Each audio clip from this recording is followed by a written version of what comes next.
Hello geometry students, and welcome to a video on compositions of transformations. So we're going to look at multiple transformations happening to the same figure, and what I've done here is I've just gone ahead and drawn two parallel lines, and I actually use my ruler for this. It makes it easy to make lines that are parallel.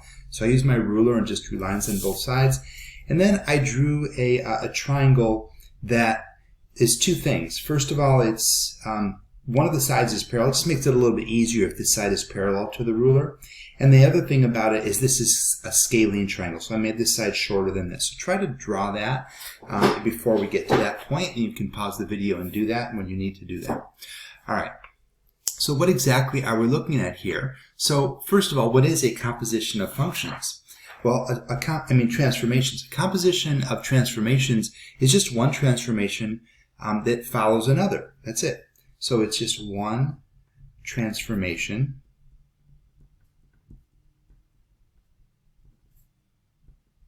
followed by another. Okay, so remember what an isometry is. An isometry is one of the three transformations that is considered a rigid transformation that does not change the shape of the pre-image when you get the image. So an isometry is pretty much any reflection, translation, or rotation. So in a composition of isometries, when you do a bunch of isometries, you can do 10 of them, it's not going to change the shape of the figure, and therefore it will still be an isometry. So a composition of two or more isometries is always another isometry. And again, there's really two ways to think of that word. You can think of it as a reflection, translation, rotation, or you can think of it as when you transform an image and it doesn't change its shape or size at all. Okay, so let's look at this first amazing property of compositions, and that's the compositions of reflections over parallel lines. So let's see what we get. Let's actually do a transformation over, we already just made two parallel lines and we have a figure. Let's go ahead and follow the definition to translate it. So I'm going to use my ruler in the way that I've been using it to make a line perpendicular to the line of symmetry. So this is the line of symmetry. I'm going to make it perpendicular to it. I'm going to make it really long to go all the way through the other line and beyond. Something like that. Just don't even hold back. Just make it. Doesn't matter how long it is, because your triangle will be somewhere on it. I'm going to do the same thing with B. And I'm going to do the same thing with A also. I'm just saving it for last because it's the hardest one to see. Just because it goes through the triangle. Okay.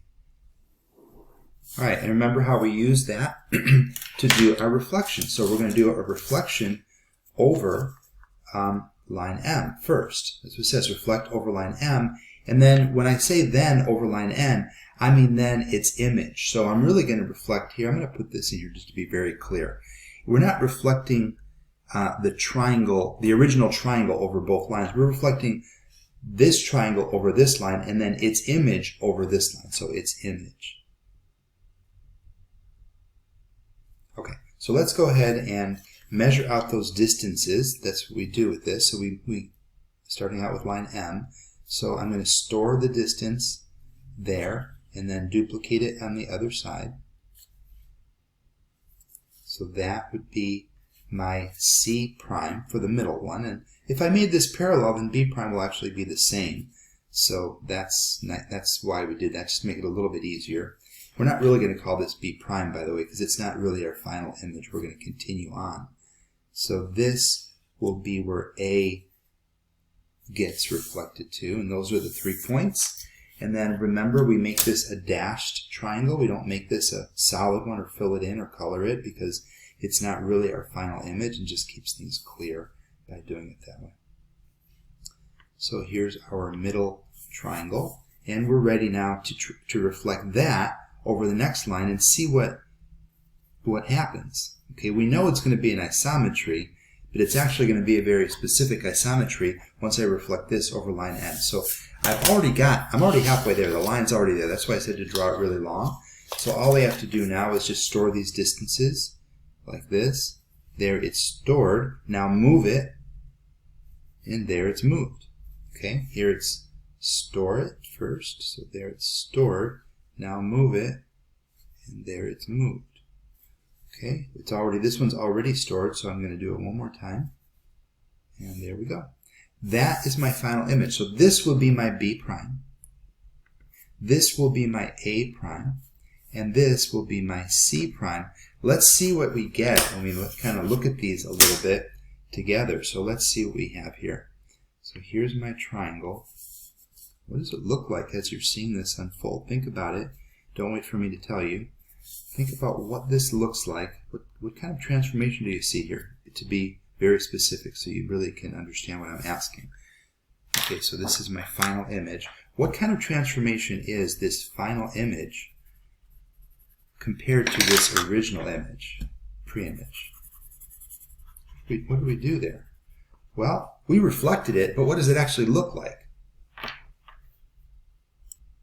All right. Oh, hopefully you answered. It looks like a translation. It looks just like a translation. Now, the strange thing is we didn't translate it. We reflected it, right? We reflected it twice.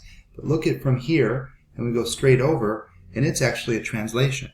I can even draw the translation vector. I could go from any point to its corresponding, any pre-image point to its corresponding image point. For example, this one, and I can make the line from here to here. And that is the vector of translation right there. So that's how far it moved. That's the direction that it moves in, right? Just like that. Okay, so that is amazing. And what we're saying there is the composition of, and this always happens too, the composition of reflections over parallel lines is always a translation.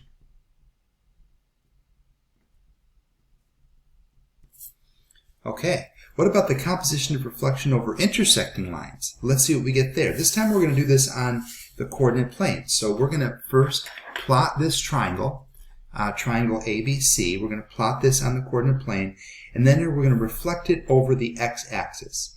Okay, once we get it reflected over the x-axis, we'll see what we have. So let's, I'm going to pause the video. You guys go ahead and graph this triangle and reflect it over the x-axis.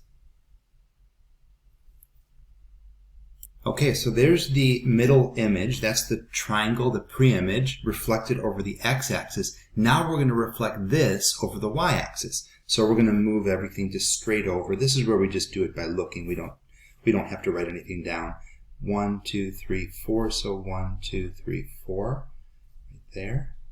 And then this one is 1, 2, 3, 4, 5, 6. So we're going to go 1, 2, 3, 4, 5, 6, just like that. And there's the final image. Now let's highlight that, color it, whatever you need to do, and then we're going to compare it to the original image. And while I'm doing this, look at it and tell me, what do you think you see? Again, the last time we had two reflections and we ended up with something completely different. We ended up with a translation. What is going to happen this time? Or what do you think did happen this time when we did this? So this is my final image. Let me put the letters down too. You always want to label. Alright, so we've got, let's see what happened here. This was my B, so this is my B prime right here. This was my C, so over here is my C prime. And then, let's see, this is my original A, this is my middle A, and then this would be my A prime right here. All right, let me get the patty paper and see if you haven't figured it out. See if you can figure it out now. So what I'm going to do is I'm going to trace the original triangle from A to B to C. And you might have guessed it. What I'm going to do here is I'm going to see, it looks like it could be a rotation. I don't know. I'm going to see if it is. I'm going to also do that. Remember how we do the clicks, 90 degree clicks here. So here we go. Here's one click of 90 degrees. That's nowhere, but the second click, right there, right on the triangle. So this is actually a rotation. So that's weird. We did two reflections and we ended up really seeing a rotation. And that's always the case. And that's our third theorem here. That if you do the composition of reflections over intersecting lines like the x and y axis, it's always a rotation. Pretty amazing, and it's actually even better than that, that the rotation will always be twice the angle that's formed by those intersecting lines. So that the lines are intersecting, they make a 90-degree angle, and how far do we rotate it? Well, we did 2 clicks, which is 180 degrees. So that actually works. And actually these lines, even though they're not intersecting, you can think of them as rotations of 180 degrees. And what did we do? We actually did a 360-degree rotation away, because that's the same thing as a translation, but that's going a little bit beyond what we need to. Okay, so let's just write in the points here and see what we actually did. Okay, so here we're going to just write in the points of the reflection over the x-axis. So let's just write this down. Let's write the reflection over the x-axis of, and I'm going to write a new notation here that might be a little different. We're going to use the triangle notation. We're going to be using that a lot really soon anyway, and it makes a lot of sense. Of triangle ABC. Okay, that's what we did here, and these are the points. These are going to lead us to the points 4, -1, right? 4, 1 goes to 4, -1. 1, -2 goes to 1, +2. And 6, -5 went to 6, +5. That was this triangle right here. That's the dashed one. Okay. Then the image points when the image is reflected over the y-axis. So now we're going to find the reflection over the y-axis. And we didn't really name that, so I'm just going to just use that notation kind of loosely there. So what happens here when we reflect over the y-axis is the x's change their sign from positive to negative, or if it were negative, it would go to positive. So this would be -4, -1, and that's actually our A prime. And this would be -1, 2. So B prime is -1, 2. I'm going to put commas. I should have put this a little closer together, but that's okay. And then C prime is -6, 5. And that's the points that we have plotted right here in the green triangle.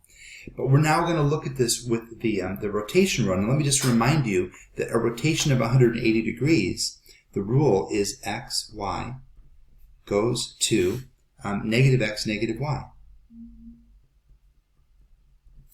We have that from our rotation lesson, so we know that that's the rule. So if we take the original points, 4, 1, and we follow that rule, we end up with -4, -1. That's the same thing as A prime. That's A.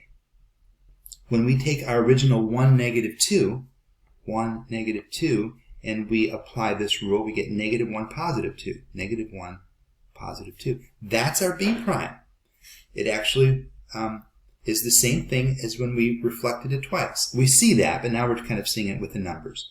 All right, and if we take our 6, -5, that's our B and that's our C, then that would go to -6, +5. -6, +5. And that is our C prime. So you can see that the rule for rotations also gives us the same result as the rule for a reflection over the x-axis and then a reflection over the y-axis. We end up in the same place. Okay, we saw it and now we see it a little bit more number-wise. Okay, for this one, let's go ahead and graph the triangle. Okay, so there's the triangle PQR that we're given, and I also went ahead and I graphed the line y = -x, because what the directions say to do here is to reflect this over the line y = -x. So I also went ahead and I wrote down the rule, which you guys would have to look up when you're taking a test or something. I wrote down the rule for what happens when you reflect over y = -x, and it goes to -y, -x. So this point, P will go to -2, 6. Q will go to 1, 0, just changing the position and the sign, and then -5, -3. I'm going to go ahead and plot those points as my middle one, so I'm going to make that as a dashed triangle. Okay, so there's the reflected triangle. If you hold the paper this way, it does kind of look like it's a reflection. And now I have my middle points here, and I have my rule, so I'm just going to write in the coordinates when I add 3 to the x's. So P prime would be -2 + 3, which is 1, and then 6 - 2, which is 4. Q prime would be 1 + 3, which is 4, and then 0 - 2, which is -2, and then R prime would be -5 + 3, which is -2, and -3 - 2, which is -5. I'll go ahead and plot those points. Okay, so there is the final image. I hope you found this video helpful.